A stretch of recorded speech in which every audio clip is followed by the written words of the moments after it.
into that role, and with his communication and his ability to work with the young players, he's really grown into that role, and he was able to capitalise with a goal this weekend as well. So what a way to top off his week.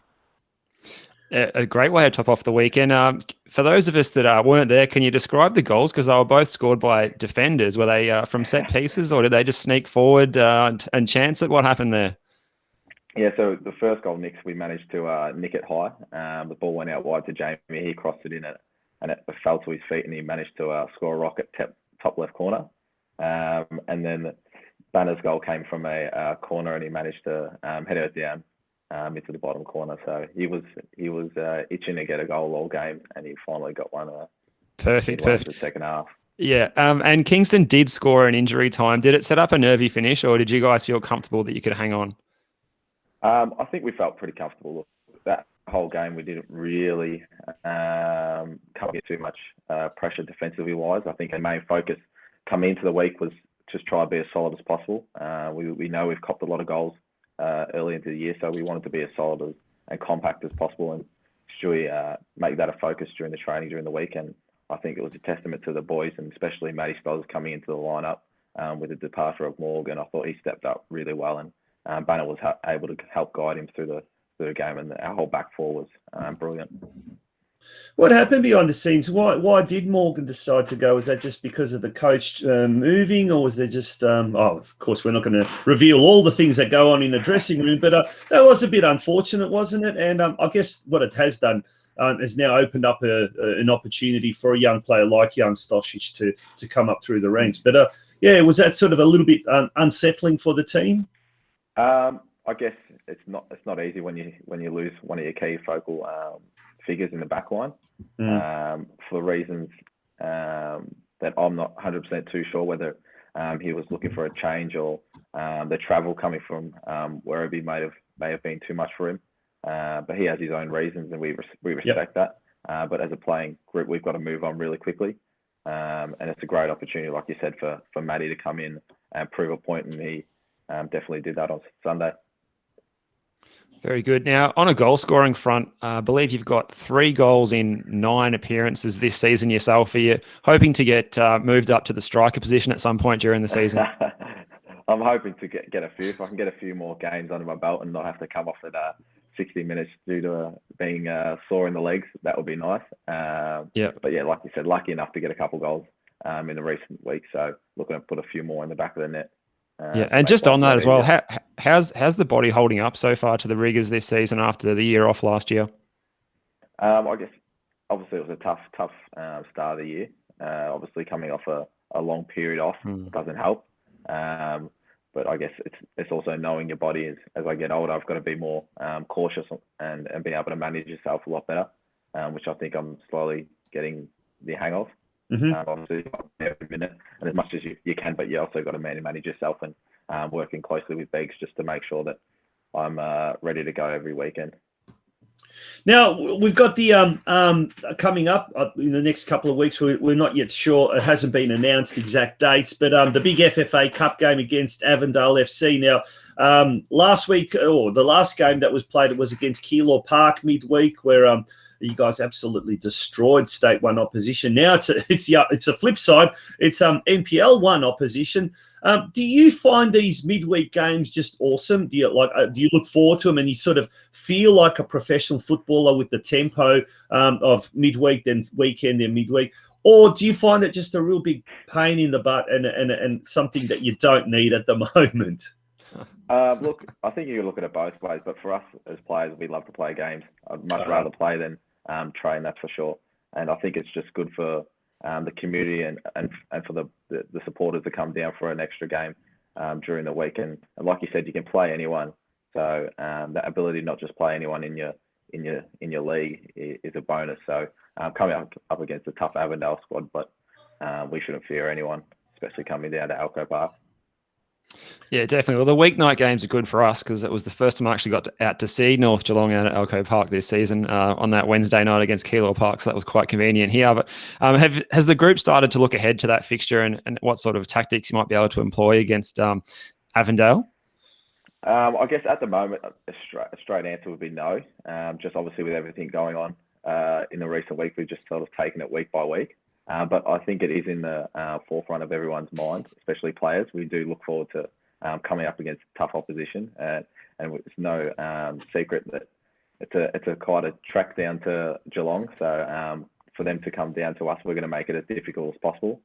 Play our game, play higher tempo, and really try to press them for that 90 minutes. And if we go to 120 minutes or penalties, we're going to make sure we leave it all out there.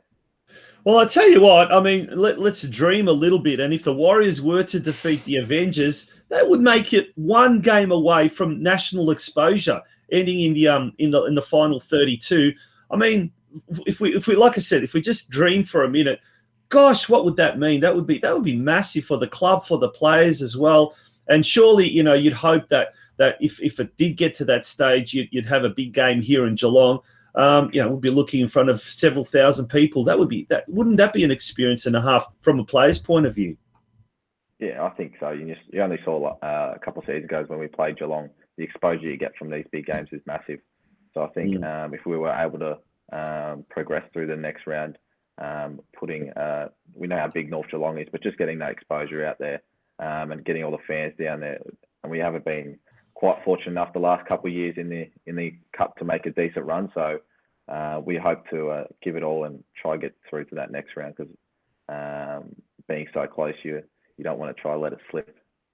Yeah, we're talking to the senior men's captain of North Geelong Warriors, RYAN OPPERMANN. Sorry, Steve, I cut you off there accidentally. But a few people are asking what has happened with basically, joys of technology. We don't know ourselves. We for some unknown reason, we just got cut off, and we kept going. The show must go on, as they say. But for whatever reason, we weren't transmitting. But we are back on deck, and everyone can hear us. And folks, don't need to worry. We are back on, and hopefully for the rest of the night. Steve, over to you. Yeah, well, hopefully, fingers crossed, we stay back on the air.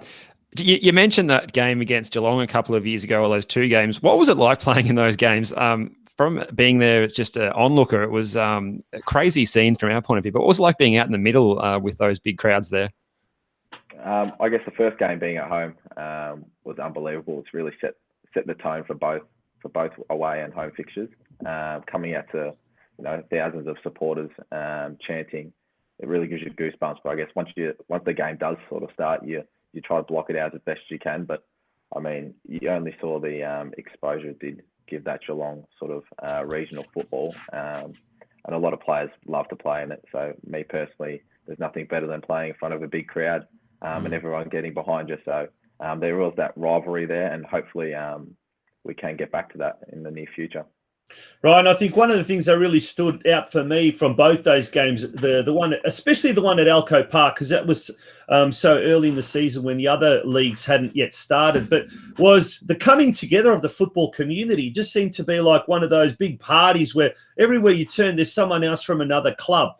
And I guess now at North Geelong, particularly in the locker room, in the change rooms, that's what it's become. There's a lot of players there that have come from different clubs and have come down to North Geelong, and it's become a true representative club of the region. I mean, as a fella yourself who's come from the Rangers and ended up at North Geelong, it must be really pleasing for you to sort of look around the change room and see, other kids, other guys that you've either played with or played against in junior days, and all, coming together and effectively representing Geelong in the NPL2 competition. Yeah, definitely. Look, I mean, I think I went to school with half the boys that are in the team at the moment, so it only shows you how tight-knit of a squad we have. And to see everyone come from all different regional sides is great, and everyone strives to play as high as they can. So I think to have a North Geelong team in the NPL is great. So if we can try to get all that local talent and create a squad that can go far and provide a pathway for these young players, because from the teams that I've seen in our juniors, there's some talented players in there, and if we can create a pathway, like JD said, will be great to see what they can produce in the future. Now, just let's give us a bit of an insight into what goes on at Elcho Park during the week, and perhaps whether that will or won't change now with Begsy coming in as the caretaker. What is a regular week of training like? Is it pretty intensive at that NPL2 level, and is there like recovery sessions taking place today after last night's game and things like that? Well, there is for Begsy, that's for sure. He's recovering okay. Yeah, I think he's in bed, so he's given us the night off. Yeah. So we'll come back into training tomorrow night, have a video review, which we're fortunate enough to be able to do.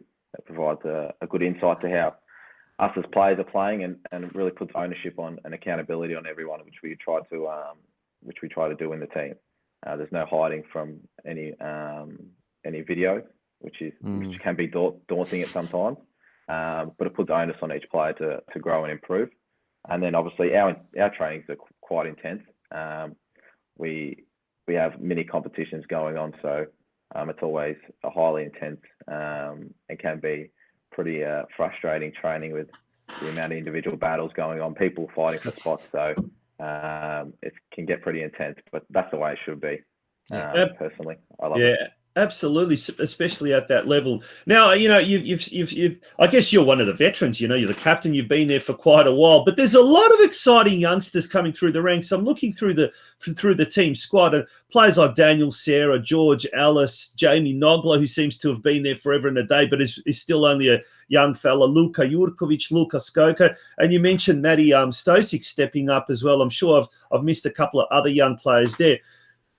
Must be really exciting, being kind of a father figure, mentor to some of these younger kids. But when you see them coming up through the ranks and playing, sliding into the first team, they don't seem lost. They don't seem like they don't belong. They seem like they've been there for years and years.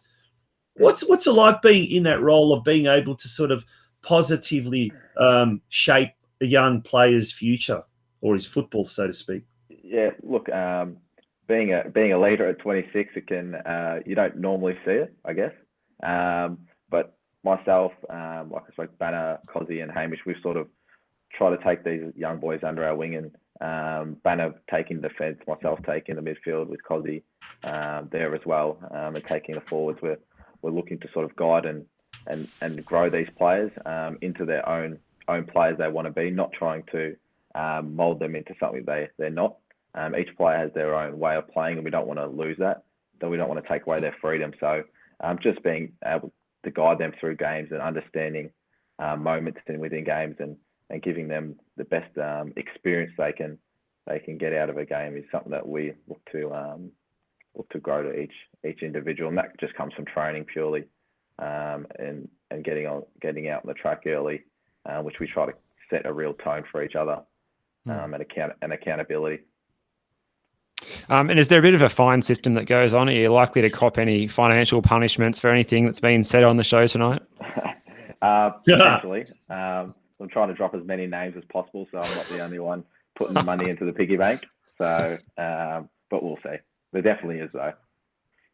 Now, mate, for you personally, what are your goals? I mean, you said you're 26. You're still a young fella at the end of the day. What are your plans as far as the next few years? Are you looking at maybe stepping up to NPL level? Are you looking at staying with the Warriors and maybe leading them into the NPL, whether it's this year or the following year, or maybe even like a second division? We mentioned the national second division with JD. What are your personal plans regarding your own football career?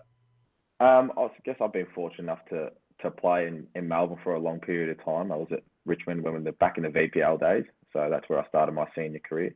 And then I moved to Port Melbourne Sharks, so I was there for a couple of years in the top NPL tier.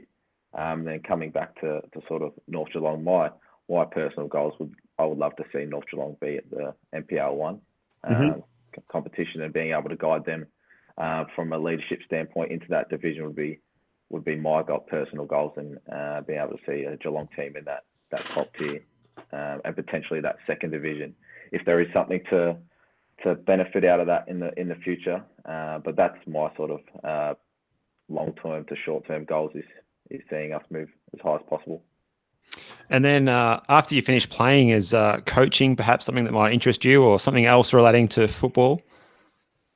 Potentially. I haven't thought about it too much at the moment.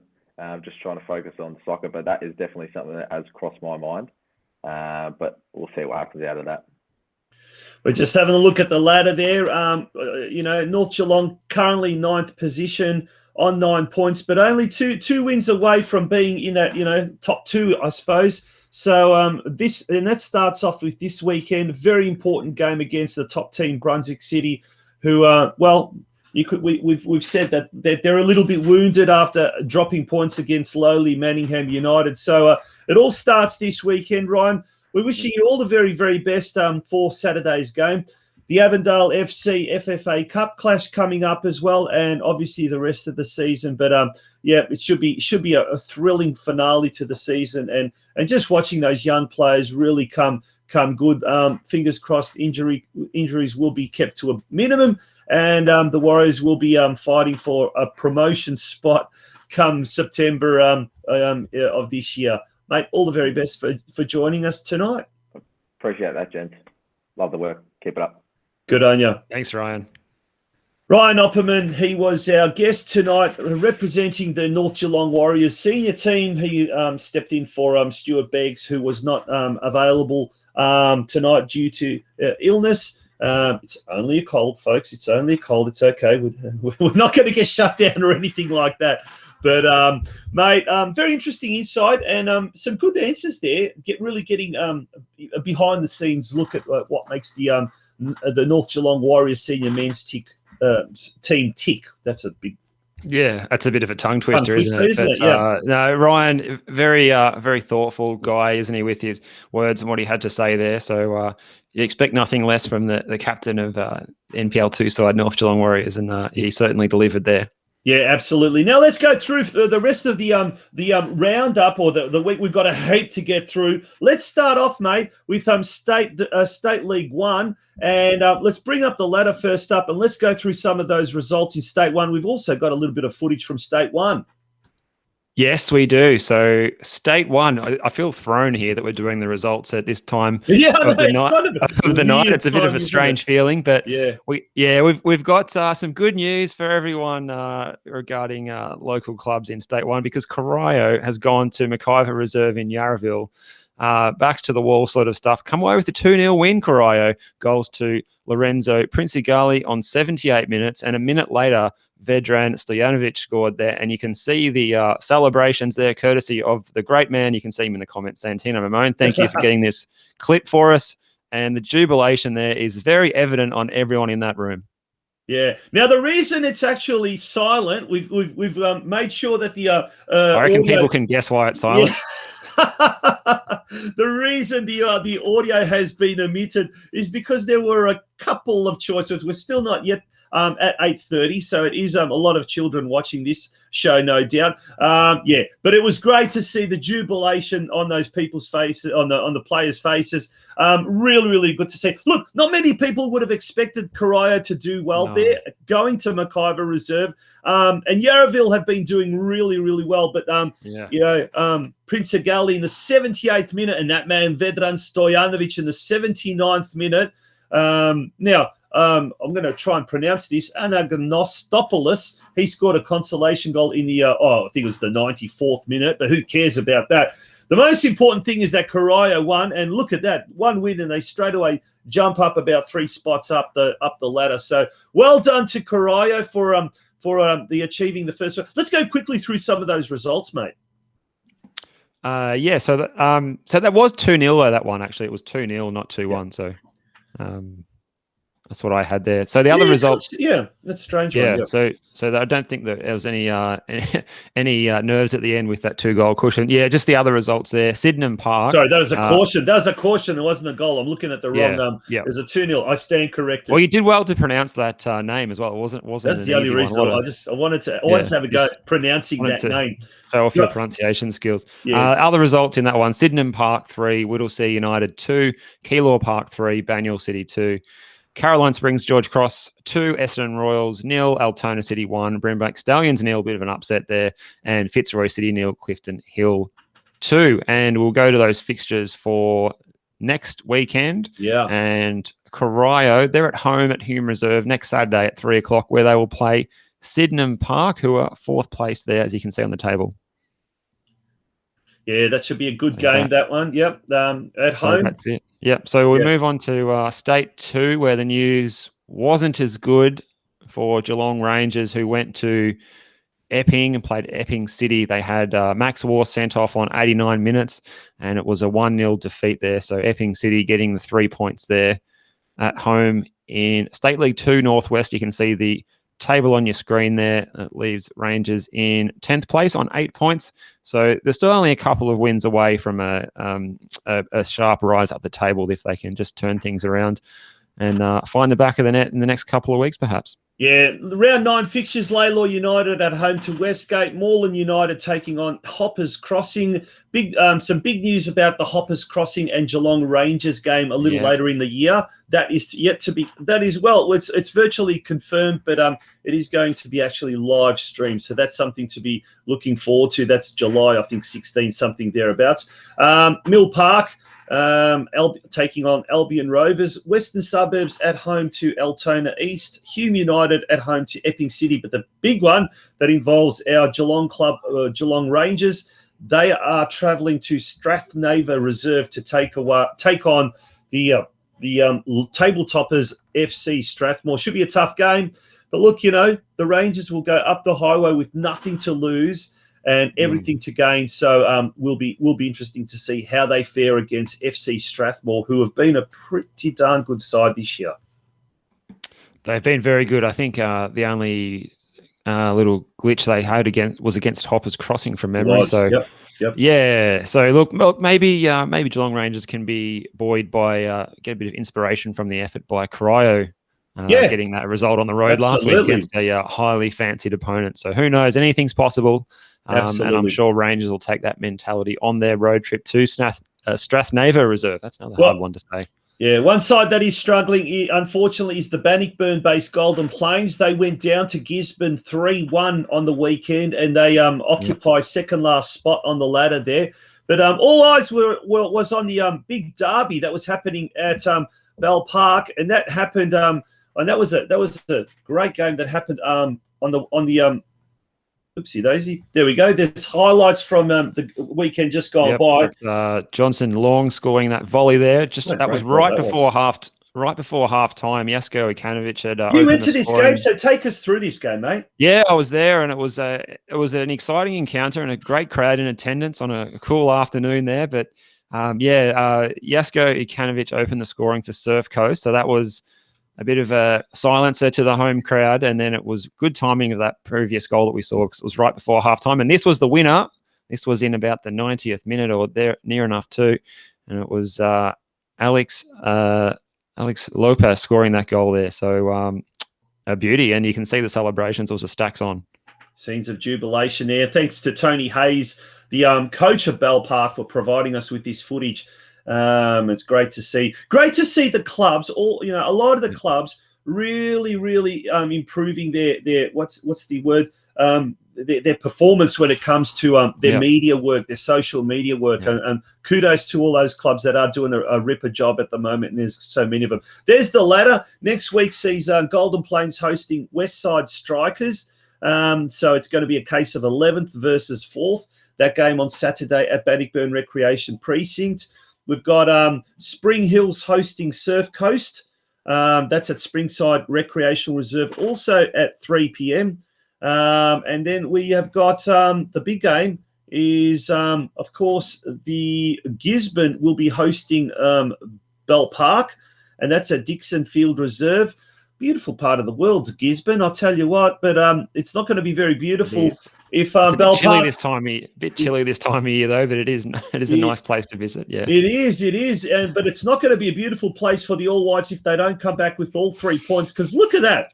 They've got 17 points. Laverton have got 17. Melbourne University have got 17. Westside Strikers have got 16. And Gisborne have got 14. And Barnstoneworth United have got 14. The All Whites from Batesford are indeed the hunted, as Sam Santoro told me earlier today. They are the hunted, and everyone is going to want to get the hunted. But Bell Park cannot afford to lose any points or drop any points. So it's going to be a good game, that one.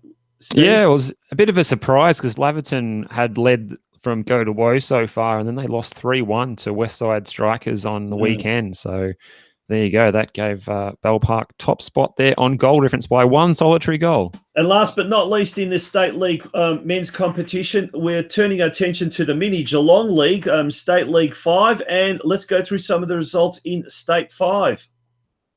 Yeah, so Deakin and Lara played in a bit of a local derby at 3:30 out at Warren Ponds on Saturday, and it ended entertaining match, ended 2-2. Lucas Target with 2 goals for the Ducks, and Sam Volpe and Julian Costello on target for Lara, ensuring the points were shared there. Also, Barwon got a 3-2 win over Maidstone United. Goals from Milton Bailey, Anthony Thomas, and Blake Robinson after both teams were actually reduced to 10 men in that one. And it wasn't good news for the Ocean Grove-based Surfside Waves, who went to Ballarat Soccer Club and suffered a 4-0 defeat. And you can see the State 5 West ladder on the table there. Keilor Wolves still the pick of the bunch there, 22 points. They've got a sizable gap there of 6 points on second place. Melton Phoenix, which is 6 point gap there, but that gap can be cut this weekend when Lara United hosts the Keilor Wolves at Lara Recreation Reserve. Lara have struggled somewhat in the last 2 weeks in local derby action, losing to Barwon 2 weeks ago and then drawing to Deakin. So it's time now Lara got back on the winner's track, and they can certainly do everyone a favour in State 5 by defeating the Keilor Wolves at home this weekend. So big game at Lara Recreation Reserve. If your team's playing in Melbourne, jump down to Lara and egg the boys on, because it's a big game. Maidstone United are hosting Deakin Ducks. So another important game there where the Ducks really, really need to pick up a win. Surfside Waves are at home to Balmoral. The Waves are, they've won twice out of 8 games, Steve, and this is probably a really good opportunity for them to make it 3 wins from 9 games. Yeah, well, good a chance as any. Balmoral, they're sitting in 6th place, not the easiest opponent, but we'll see what the Waves can pull together. And finally, Maribyrnong Greens are hosting Barwon. So Maribyrnong Greens firmly entrenched to the bottom there. And they take on Barwon. That should be a win for Barwon. Well, it should be. You'd expect it to be. And they're one of 3 teams on 16 points. So, look, if they can record a win, they'll be on 19. If Lara United can record a win, they'll be on 19. And the Keilor Wolves will be on 22. So, and we have to mention Melton Phoenix as well, because Vladimir. We have to mention Vladimir. He's in the forever comments on the shows. He's in the comments. He's been very busy. He tells me last few weeks hasn't been able to tune into the show, but he promised Vladimir would tune in tonight, and he has. And so he says, go Melton Phoenix, and we say, go Vladimir Zetovic. Well done. Mate, let's quickly... Yeah, let's now turn our attention to the VPL competition. You were there, Galaxy at home to the marauding runaway Boroondara Carry Eagles. It was a tough game. Always was going to be a tough game, but that was a tough game in itself on Saturday night. Tell us what happened there at Stead Park, Steve. Yeah, well, it was a tough game playing against Boroondara Carry Eagles. You can see the table there. They're 5 wins from 5 now with a goal difference of plus 21. They're pretty miserly defence, but they've also got Margot Rabin, who's virtually is W League standard player in their squad, and she's a cut above the rest. Every time she gets the ball, she just seems to have so much time, such as her game awareness and her technique. But they've also got a lot of other good players in there that played in the NPLW in 2019, like Hayley Gertz and Christina Hall, that are just real dominators at this level. So Geelong, they weren't helped as well by losing Em Sutcliffe before kickoff with their captain. She was out with a bit of a illness, which she's hoping to bounce back from and be ready for the next game. Christy Merry scored a bit of a wonder goal late in the first half, which was good to see, something to shout about for Geelong Galaxy, who in the second half, they put up a really good fight, actually, after going behind 3 goals so early in the game. You sort of thought they might drop their heads, but they fought it out and did everything they could and showed a lot of spirit on on a bitterly cold night at Stead Park, might I add too. Very cold on the scaffold. It always gets very cold, doesn't it, down at Stead Park, no matter what. Yeah, but just again, well done to Branko Kristevski and Geelong Galaxy for that initiative of doing the live streaming of the games, and it was a pleasure to be able to call that one as well, and really enjoyed it. Good stuff. I was going to say about Christy Mary, it's the defenders really getting amongst the goals on the weekend. But now moving attention to next weekend, Geelong Galaxy are at home, this time on a Saturday afternoon, a viewer-friendly time of 4 o'clock. Not so late on a Saturday night, but they come up against Preston Lions, who have done exceptionally well. 3 wins, 1 loss from their 4 games that they've played, and they are well and truly up near the top. They're in 3rd position. They're going to be a tough side. Definitely going to be a very, very tough game, this one. But they take on Geelong Galaxy at Stead Park this coming Saturday. Let's move our attention now to State League 2, the Women's State League 2 competition, Steve. A bit of a shock here, this one, Tonchi. 1 o'clock game that took place yesterday out at Lara, and Lara has been so good this season. They went down 4-0 to the visiting Spring Hill side there. So not the result they wanted. And Lara, they've only got a couple of days to get ready because they're playing Calder United in the Nike FC Cup at Elcho Park Recreation Reserve on Wednesday night at 7 o'clock. So I hope that hasn't dented their confidence too much as ahead of a game where you need as much confidence as you can have. Yeah, that's going to be a tough game, Dad. But, obviously the experience will be unbelievable for the young players from Lara to come up against a team like Calder United, who are, the best women's team in Victoria without a doubt. But then on Sunday, they have to front up for an equally important clash when they travel the short distance down to Hoppers Crossing to take on Brenton Ray's team, Hoppers Crossing. And that's at Grange Reserve on Sunday at 3 p.m. Now, have a look at that. Lara United in 3rd spot with 9 points. Hoppers Crossing biting at their tail in 4th spot with 7 points. If Lara suffers a setback here and loses to Hoppers, well, they'll drop to at least 4th position. Well, they'll drop to 4th. Hoppers Crossing will jump to 3. So Lara can ill afford to drop any points in this game. A must-win game for the girls from Lara. Yeah, let's call it a 6-pointer, mate. Absolutely. I love that. And also, should we just mention that other Nike FC Cup game? It features the Geelong Galaxy and Bulleen Lions tomorrow night at Stead Park at 7:30. So get down to Stead Park for that one if you're available to catch some good quality football. Bulleen Lions doing reasonably well in the NPLW this season, so that'll be a tricky game.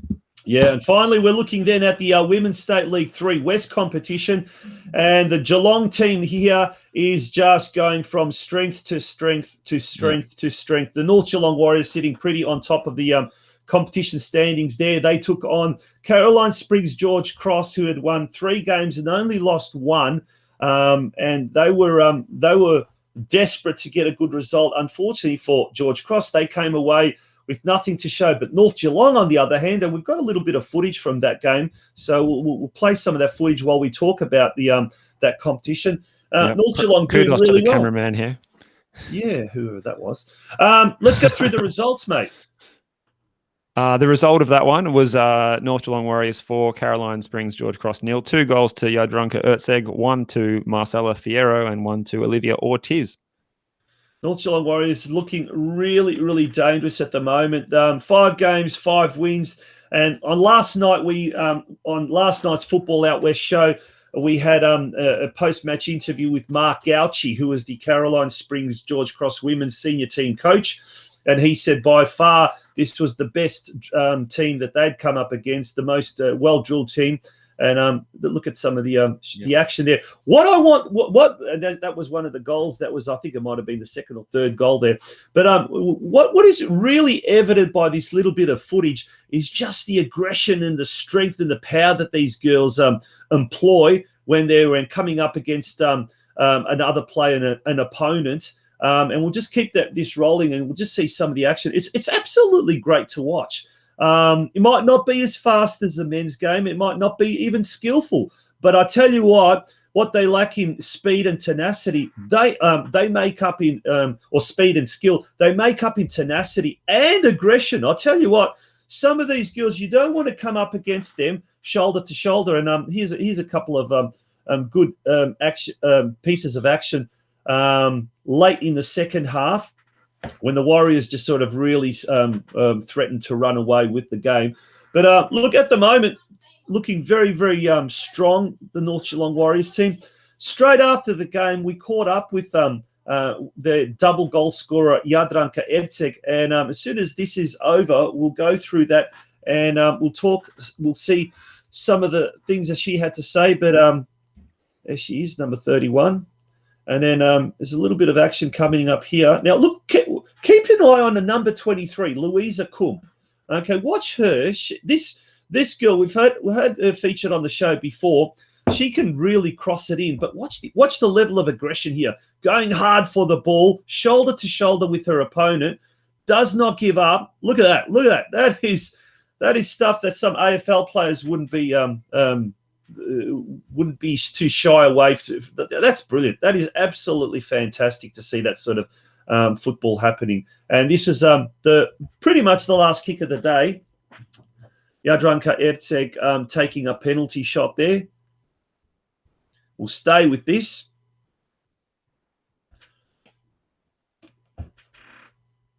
As we said, pretty much the last kick of the day. Slots it away without any problem whatsoever.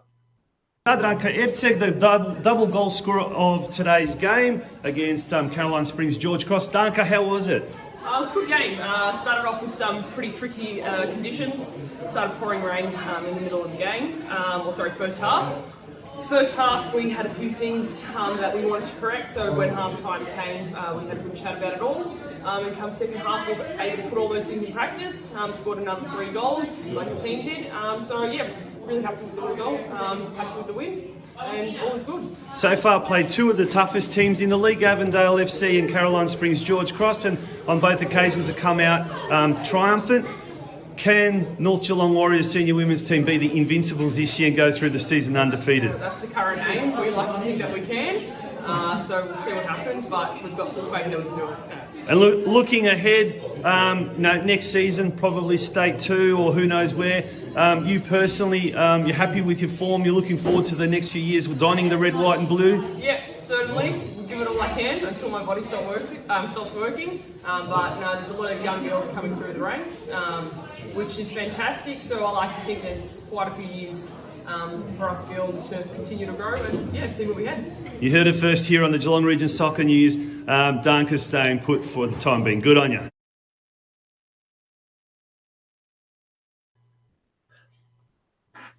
Okay, and we're back to the Geelong Region Soccer Show. We're nearly finished, Steve. We've covered the entire NPL and the State League men and the State League women. I guess the only thing left now is to look at the local competition as well. So shall we look at the ladies first? Let's do it. Let's have a look at the ladder there first.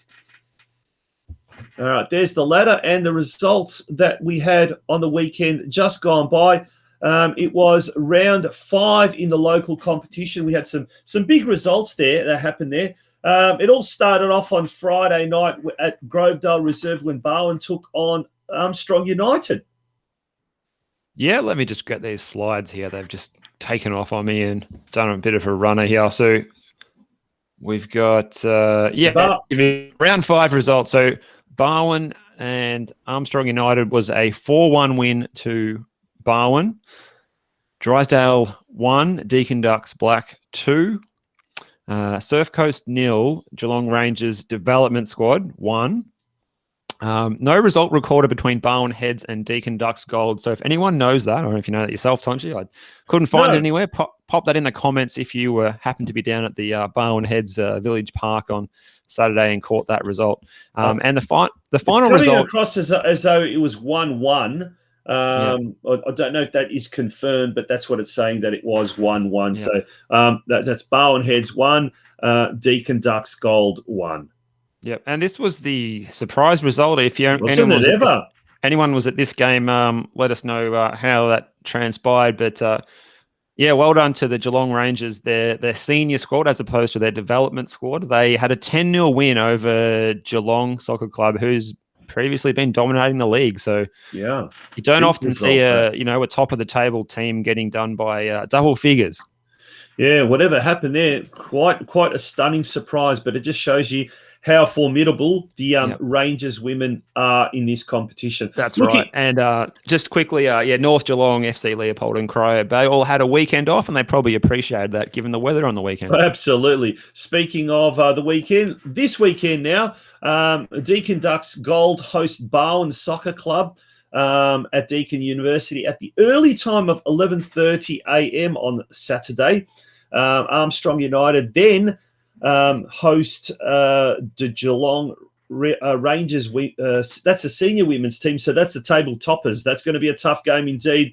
Armstrong United, a very young squad, very developing squad, lots of girls who've never played before. We heard all about Armstrong United. Was it last week? Was it about the women's team? Yep. And it is they're improving each week. They've got a tough game this week against the Geelong Rangers senior women's team, and that's going to be at Pelican Park at 1 p.m. on Saturday. And then Geelong hosting Corio Bay at Stead Park. The Lions will be looking to get back on the winners' track when they take on the Cobras. That should be a big game at Stead Park on Saturday. What are the other games in store, Steve?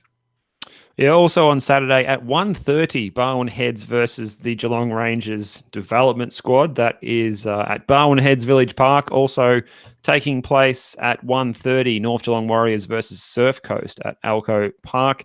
Then at the later time of 2:30 at Estuary Reserve, it's FC Leopold versus Drysdale, while Deakin Ducks Black will have the bye this week.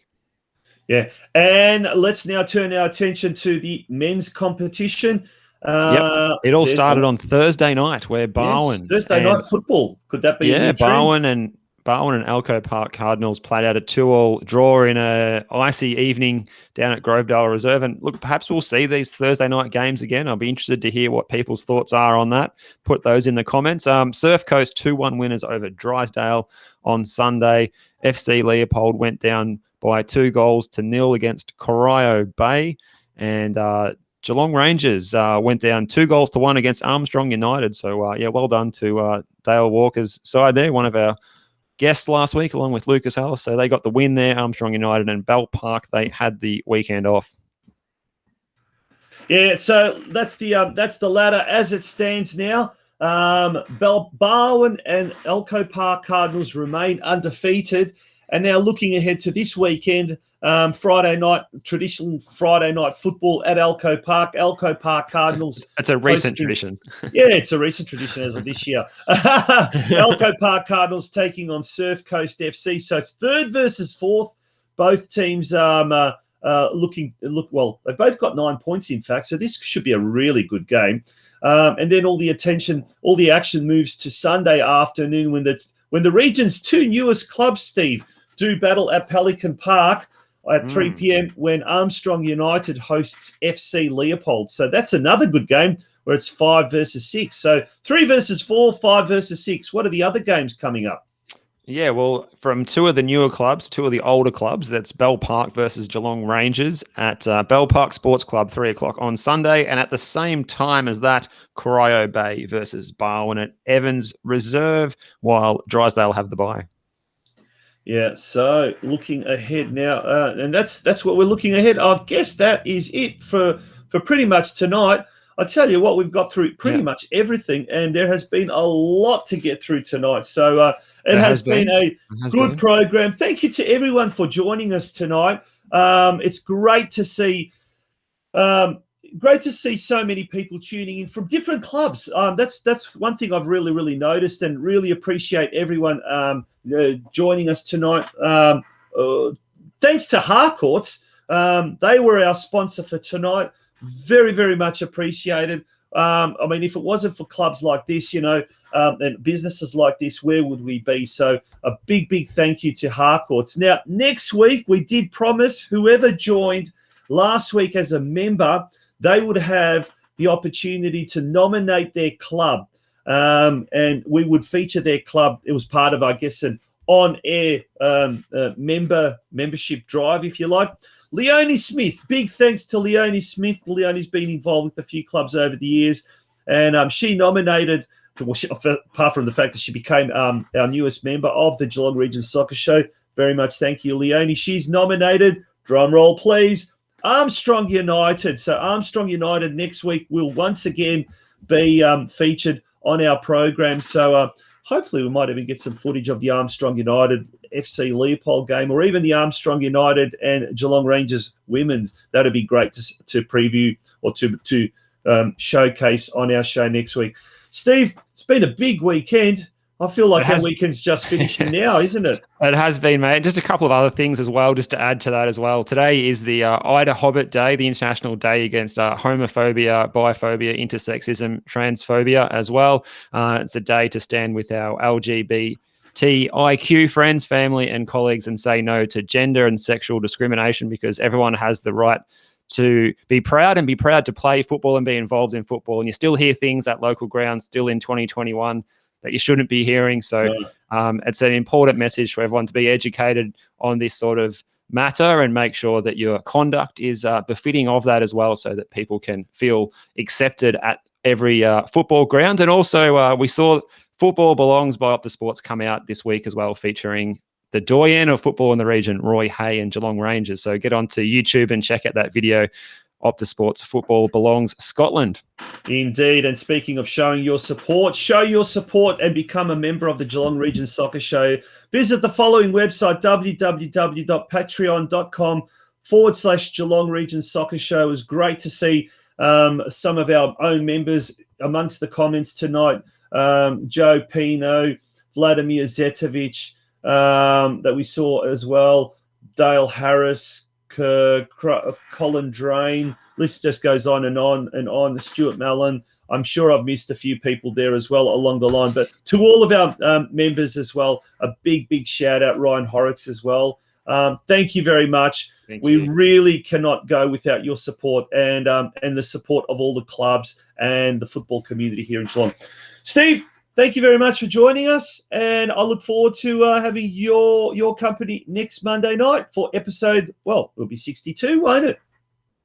Yeah, looking forward to it, mate. Should be good, and looking forward to getting behind the mic with Craig Filer at Knight Stadium this Friday night. It should be good, and you're going to catch us on Kevin Hillier's show, The Sideline View, this Saturday at 2:30 as well. Lots happening. Good night, folks, and thank you for being a part of tonight's show.